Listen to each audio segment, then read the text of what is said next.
Yes! I've been enjoying the DLC greatly. I haven't really made any videos about it because when the YouTube is concerned, I'm pretty laid back to be honest. But as for the DLC is concerned, I've been enjoying it like crazy. 2 years worth the wait. That's what I'm saying. It's been fantastic. I've been going incredibly slow through this DLC. Right in front of you, you see my high level character. He's in the 300 range, meaning like if you're like level 300, you can invade upward to like max level, that sort of thing. And him and two other characters I'm trying to get prepped for the DLC. Or I'm sorry, one character is prepped for the DLC, that one isn't. And it's been fantastic. I've been allowing myself getting invaded when I'm by myself as well, to spice it up a bit. As someone who has played thousands upon thousands of hours in this game, and multiple Souls games, I like the challenge of having an invader pop up every now and then. However, that challenge has been a lot more challenging than I could have ever realized. The amount of broken, actual busted things that comes just from this DLC is staggering. Absolutely staggering. Like, part of me is like, maybe I'm just not understanding this correctly. But then you got something like Swift Slash, which, you know what? Let me show you some Swift Slash. So here am I, finding a new room, trying to make sure nothing's unturned. And then when this very nice, lovely person comes to invade me, he comes at me. I can't really see what weapon he had until he got closer. Backhand blaze. He starts spamming the weaponer over and over again. Blood loss like crazy. This is high level, makes sense. And after a couple, I am dead. And of course, teabagging. Because when you use broken, busted weapons that are going to get patched, that's what you want to do. Lots of teabagging. So you might be thinking, like, why didn't I just go and like dodge it or whatever? No, it catches your dodging. It still gives you bleed. You can't fully dodge it. You still take damage. So with pretty much all the weapons in this game, they can be dodged if properly timed or ran away or something like that. However, this one bullets in front of them, so shoots them like a cannon in one direction and causes a big massive shockwave behind them. And oh boy, is that really, really hard to deal with when you have any other weapon in the game. So let's go on a like him versus me scenario. I got like a scythe. Let's say I only have the scythe, right? He comes at me and he starts spamming the L2. Okay, so I roll the L2 and I try to dodge him. Let's say I try to dodge backwards. He should be able to get past me or right next to me, and the explosion should hit me. Okay? Maybe I roll to the side. Nope. That explosion should be able to still hit me. Forward. I'll be going into the explosion.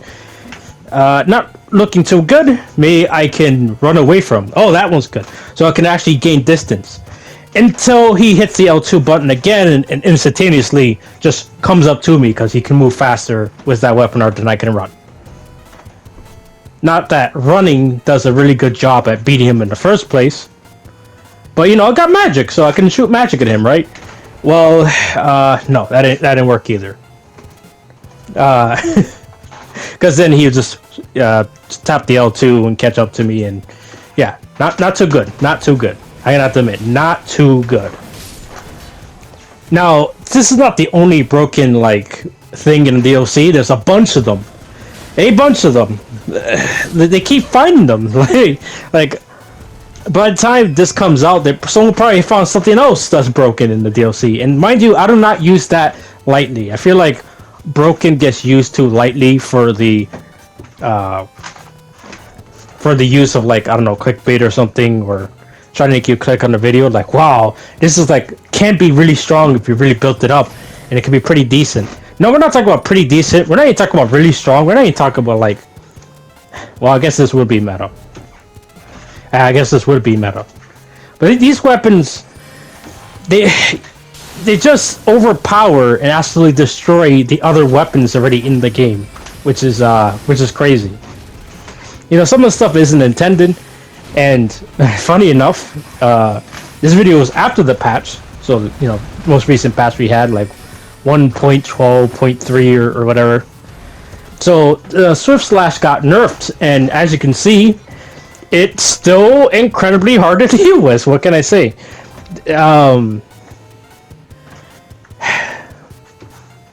How would you nerf a weapon art like that? I don't know. But let's look at another clip at me attempting to fight one of these Swift Slash guys.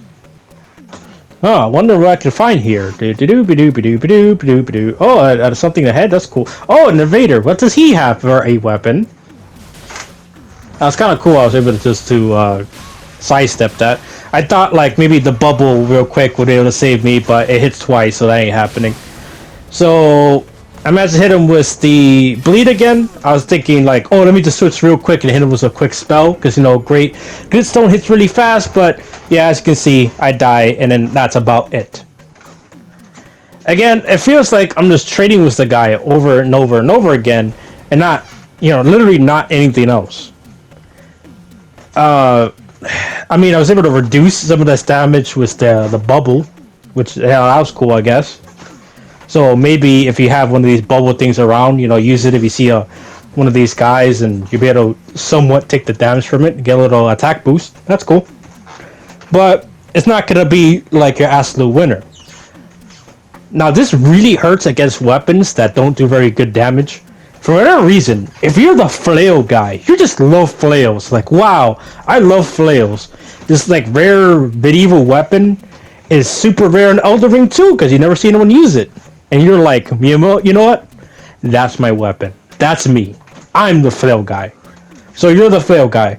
You do everything in your power to make that damn thing do damage, right? Cool. You do not great, but respectable damage. Swift Slash guy comes in, you're not winning. Because you have to trade him all the damn time. Like, there has to be something that I'm missing.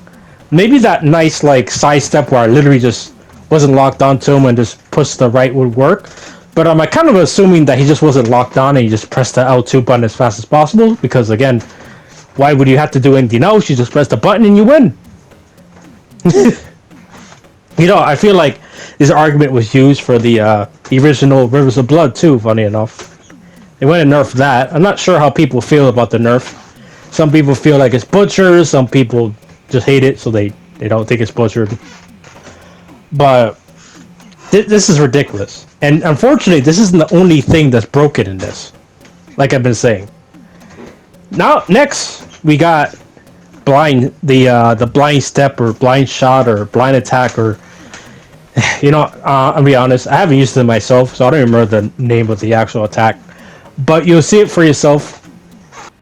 After dying a bunch of that anime-esque weapon art, I decided to gain some distance and try to use sorcery to offset the imbalance and see how that worked. As you can clearly see, it's not working. And as you can see, he doesn't actually have Swift Slash. He has Blind Spot. And Blind Spot is yet another broken weapon art that, funnily enough, comes from the same weapon.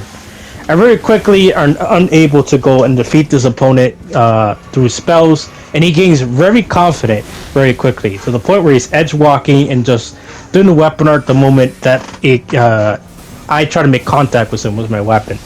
So unluckily for him, I decided to counter one broken thing with another, and use this incredibly strong and incredibly busted incantation.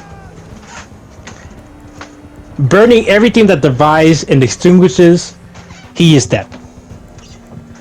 Not a big fan of having to fall back to absolutely busted things to win a fight. However, I feel like to use one broken thing to kill another broken thing, it's justice. It's justice.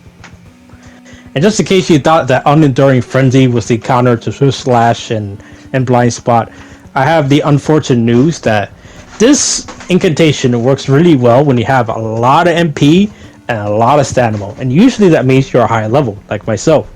When you go down to like maybe a PvP level or anywhere lower than that, you're gonna see that this is a lot less effective.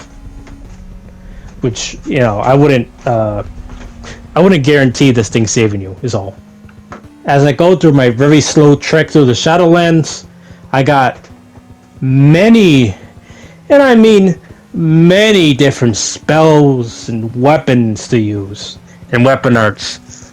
The possibilities are... They're gonna take a good while before I can properly see and enjoy these things. Like, there's just so much awesome stuff for this DLC. I'm not even finished, and personally, I'm not trying to rush. Every single little stretch, a little moment, every single little grain of grass has been excellent. It's just things not being like... It's like you're playing a different game with some of these, like how broken some of these weapons are. But that's all for now. Till the next one.